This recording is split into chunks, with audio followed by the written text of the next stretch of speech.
Before Julie Newmar purred as Catwoman, she was a robot named Rhoda, but behind those circuits lurked methamphetamine addiction, a $500 sheet costume, earthquake-destroyed film reels, and the shocking origin of sci-fi's most famous catchphrase. The 1964 sitcom's scandalous production drama and missing episodes make it one of television's most bizarre mysteries. Fact 1. Invented, does not compute. If you've ever heard a robot in a movie or TV show say does not compute, you might assume that phrase has been around forever. But it actually has a very specific origin point that most people get wrong. According to the Random House Historical Dictionary of American Slang, the catchphrase does not compute was first used on television by My Living Doll in 1964. Julie Newmar's character Rhoda, a sophisticated android prototype designated AF709, would respond with this phrase whenever she encountered information that confused her mechanical brain or contradicted her programming. The line became one of the show's most memorable elements, perfectly capturing the comedic tension of a literal-minded robot trying to understand the illogical nature of human behavior. Most people mistakenly believe the phrase originated with the robot character from Lost in Space, which premiered a year later in 1965 and featured a similar catchphrase that became even more famous. Lost in Space's robot would frequently announce, "It does not compute," along with his other warnings like, "Danger, Will Robinson." But he was actually borrowing language that My Living Doll had already introduced to American television audiences. The confusion is understandable since Lost in Space ran for 3 seasons and remains much more well-known today, while My Living Doll lasted only 1 season and most of its episodes are lost. Still, this short-lived sitcom deserves credit for giving science fiction one of its most enduring robotic expressions, a phrase that's still used today whenever technology or logic seems to break down. Fact 2. Ordered without a pilot episode. In the television industry, networks almost always require producers to create a pilot episode before committing to a full series. But My Living Doll broke this standard rule in a way that was extremely unusual for its time. CBS bought the series sight unseen without ever viewing a single frame of footage, which meant the network committed to an entire season based purely on faith in the producer. This extraordinary decision came directly from James T. Aubrey, who was the president of CBS at the time, and had the power to bypass the normal development process. Aubrey made his choice based entirely on the success of producer Jack Chertock's previous show, My Favorite Martian, which had become a massive hit for the network starting in 1963. The success of that science fiction comedy about an alien living with a human convinced Aubrey that Chertock could deliver another winner with a similar premise involving a female robot trying to blend into society. The network announced the show in April of 1964, and filming began at Desilu Studios just 3 months later in July, giving the production team very little time to prepare since they skipped the entire pilot phase that normally allows shows to work out problems and test audience reactions. This vote of confidence turned out to be somewhat misplaced, as the show struggled with ratings and behind-the-scenes problems throughout its single season, proving that even a successful track record doesn't guarantee a hit when you skip the crucial step of testing your concept first. Fact 3. The $500 sheet costume. When Julie Newmar first appeared as the robot Rhoda in the pilot episode, she was wearing what looked like a simple white sheet draped around her body, but this apparently basic costume was actually an incredibly expensive and meticulously crafted garment. The costume cost $500 to create, which was a significant amount of money in 1964, and would be worth several $1,000s in today's currency. The designer behind this deceptively simple piece was Eloise Jensen, a highly accomplished costume designer who had earned Academy Award nominations for her work on the Cecil B. DeMille epic Samson and Delilah in 1949, and would later receive another nomination for the science fiction film Tron in 1982. Jensen spent 3 full weeks designing and constructing the garment with the help of seamstress Jane Dutton, carefully searching for the right weight of raw silk before measuring Julie Newmar's proportions and stitching approximately 2.5 yards of material into an approximate size 12. The sheet fastened with strategically placed hooks and eyes rather than zippers, and featured artful tuckings, seaming and hemming to create what looked effortless but was actually a very sophisticated garment. Jensen explained that zippers were not flexible enough to achieve the effect they wanted, noting that it was designed to look artless like a simple sheet, while functioning like a carefully tailored gown that would stay in place and flatter Newmar's statuesque figure throughout the demanding physical requirements of filming. Fact 4. 2 censored opening credits. The producers of My Living Doll actually filmed two completely different versions of the opening credits because network censors found the first version too suggestive for broadcast television in the mid-1960s. In the original version, Julie Newmar appeared wearing short lingerie similar to a teddy, which showed considerably more of her figure than CBS executives felt comfortable airing during prime-time family viewing hours. According to an interview with Newmar that was included on the 2012 DVD release of the series, this first version was rejected as being too risque for the standards of the era, even though television was beginning to push boundaries in other ways. The network ordered the production team to create a replacement version where Rhoda wore a long dress that was still somewhat suggestive of lingerie, but covered much more of Newmar's body, and met the approval of the network's Standards and Practices Department. This more conservative version became the official opening that aired on CBS and was used on all the episodes that were broadcast during the show's original run from September 1964 to March 1965. However, the banned Teddy version didn't simply disappear, as copies of several episodes featuring the rejected opening credits somehow made their way into unofficial circulation among private collectors over the decades. These collector prints kept the racier opening alive, allowing fans to see what network executives deemed too provocative for American audiences during an era when even showing a woman's belly button on television was considered controversial. Fact 5. Bob Cummings' methamphetamine addiction. For many years, the tension between Bob Cummings and Julie Newmar on the set of My Living Doll was attributed to simple personality clashes or professional jealousy, but decades later, Newmar revealed a much darker reason for her co-star's difficult behavior during production.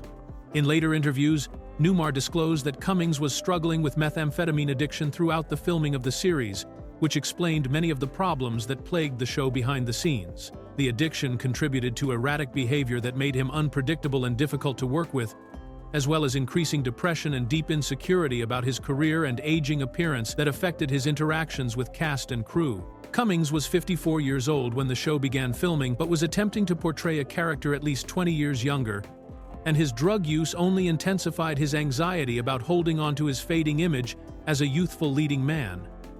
The methamphetamine problem wasn't just affecting his mood and behavior during My Living Doll, as Newmar indicated that his addiction had been ongoing since his previous successful series, Love That Bob, in the 1950s, meaning he had been dealing with this issue for nearly a decade by the time they worked together.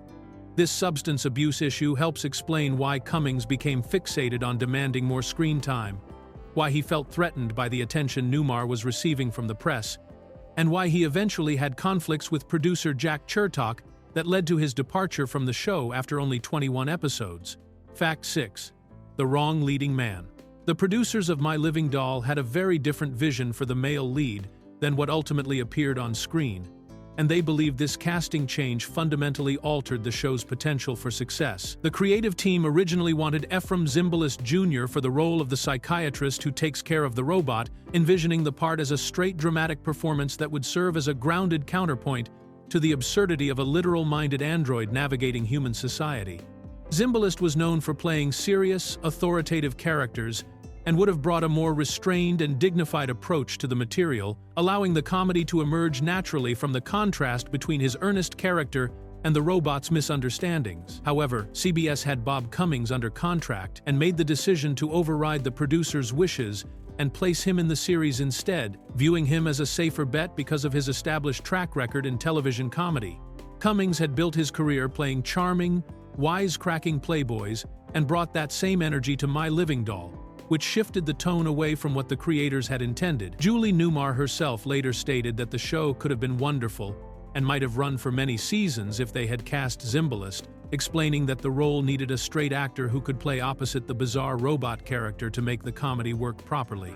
She felt that the quality they were looking for was lost when CBS insisted on using Cummings, fundamentally changing the show from its original conception. Fact 7. 15 episodes. Lost to earthquake. My Living Doll suffered one of the most tragic losses in television history when a natural disaster destroyed most of the series, leaving more than half of its episodes permanently missing and likely gone forever. The only known complete set of 35mm master negatives for the show was stored somewhere in the San Fernando Valley area of California, and these original film elements were completely destroyed during the Northridge earthquake that struck on January 17, 1994.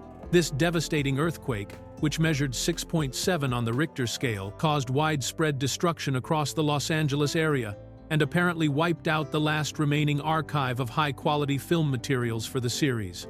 After the earthquake destroyed the master negatives, television historians and the production company began searching for any surviving copies of the episodes and managed to locate 16mm prints of only 11 episodes that had been held by various private collectors over the decades. These collector prints were gathered together and released on DVD by MPI Home Video in March of 2012, representing the only episodes that are currently known to exist. This means that 15 of the 26 episodes that originally aired are now considered lost media, and tragically, all 5 of the final episodes that were produced after Bob Cummings left the show are among the missing footage. These post-Cummings episodes featured Jack Mulaney's character Peter taking over as the robot's guardian, and would have shown how the series attempted to continue without its original male lead. Fact 8. Bob's ego destroyed the show. Bob Cummings' need to be the center of attention began affecting My Living Doll from the very beginning, and only grew worse as production continued, ultimately contributing to the show's failure.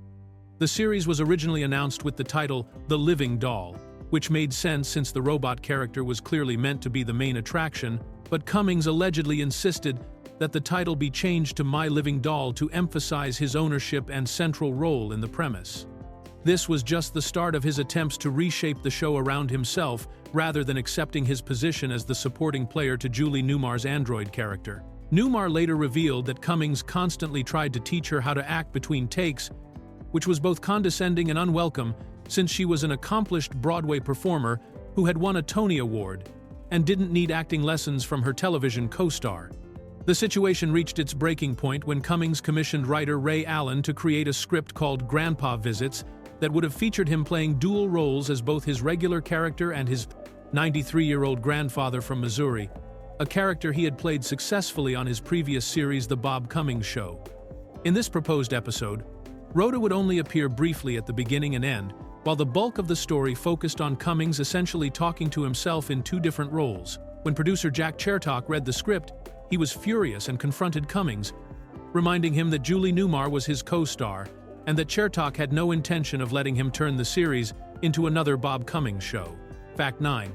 The fire department sleep incident. Julie Newmar's dedication to her role as Rhoda the robot went far beyond what most actors would endure, as she worked such exhaustingly long hours on the set of My Living Doll that she began sleeping there rather than going home between filming sessions. In later interviews, Newmar described the role as incredibly challenging and compared it to performing Shakespeare because playing a robot required her to suppress all natural human emotions and mannerisms while maintaining perfect physical control and timing for hours on end. The grueling schedule and demanding nature of the performance meant that she would sometimes be so tired that it made more sense to rest on the set rather than waste time commuting back and forth to her home. She would find a quiet spot on the Desilu Studios lot and catch whatever sleep she could between takes and scenes, treating the production facility as a second home during the intense filming period.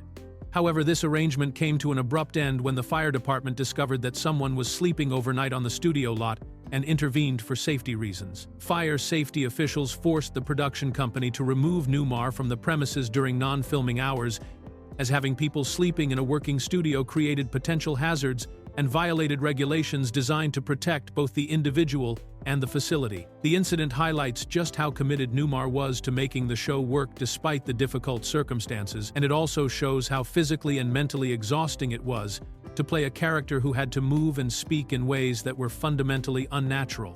Fact 10. Inspired 1,980 Seconds robot sitcom. The concept of My Living Doll didn't die when the show was canceled in 1965, as one of its producers held onto the idea for 2 decades before bringing it back in a very different form. Howard Leeds, who had worked as a producer on My Living Doll, went on to create the 1980s sitcom Small Wonder, which ran in first-run syndication from September 1985 to May 1989. Small Wonder was essentially a remake of the earlier show, with one major change, as it featured a child robot named Vicky instead of an adult female android. The acronym VICI stood for Voice Input Child Identicant, and the character was played by 10-year-old Tiffany Brissett, who spoke in a monotone voice and moved in mechanical ways just like Julie Newmar had done 20 years earlier. The premise followed a robotics engineer who secretly creates the android and brings her home to live with his family while trying to pass her off as their adopted daughter, which created the same kind of comedy that came from hiding a robot's true identity and watching her struggle to understand human behavior. Leeds even hired George Greeley, the same composer who had written the music for My Living Doll, to work on Small Wonder, creating a direct creative connection between the two series. While Small Wonder became quite successful and ran for 4 seasons, it's been widely criticized as one of the worst sitcoms ever made, though it developed a cult following and remains memorable to audiences who grew up watching it in syndication during the 80s. Fact 11. Alice in Wonderland caused robot vertigo. One of the most creative episodes of My Living Doll explored what happens when a literal-minded robot tries to process the illogical fantasy world of classic children's literature, with results that were both comedic and surprisingly logical within the show's premise. The episode, titled Uninvited Guest, featured Rhoda reading Lewis Carroll's famous book Alice in Wonderland, and the experience had a peculiar and damaging effect on her android systems. The poetic meter and rhythmic patterns of Carroll's writing somehow interfered with Rhoda's circuits in a way that the show's writers imagined would actually make sense for a mechanical brain trying to process literary nonsense verse. This malfunction caused Rhoda to suffer from spells of vertigo, making her dizzy and unsteady, as if the conflicting logic patterns in the book had literally thrown off her internal balance systems. Even more problematically, the robot became unable to distinguish between fantasy and reality after absorbing all the surreal imagery and impossible events from Alice's adventures down the rabbit hole and through the looking glass. The episode's plot was further complicated by an unexpected visit from Bob's boss, which meant that Bob had to deal with keeping Rhoda's malfunctioning behavior hidden from someone who could potentially discover her secret, while also trying to fix whatever Carroll's whimsical writing had done to her programming. The concept demonstrates the clever ways that My Living Doll's writers found humor in treating the robot as a genuinely mechanical being with specific technical vulnerabilities, rather than just using her as a generic comedic device. Fact 12. Julie Newmar actually played piano. Julie Newmar's talents extended far beyond acting and dancing, as she was also an accomplished pianist who got to showcase her musical abilities in at least one episode of My Living Doll. In the episode titled The Beauty Contest, there's a scene where Rhoda sits down at a piano and plays Chopin's Fantaisie Impromptu, which is a famously difficult and complex piece of classical music that requires considerable skill to perform. What makes this scene remarkable is that Newmar actually played the piece herself, rather than having the production use a hand double or pre-recorded music, and she performed it in a single take on an upright piano, with the sound being recorded live during filming.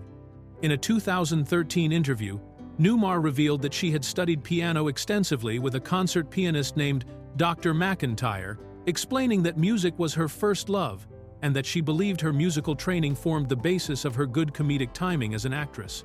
She noted with pride that this particular scene from My Living Doll represents the only film footage that exists of her actually playing the piano, making it a unique record of an aspect of her talent that audiences rarely got to see.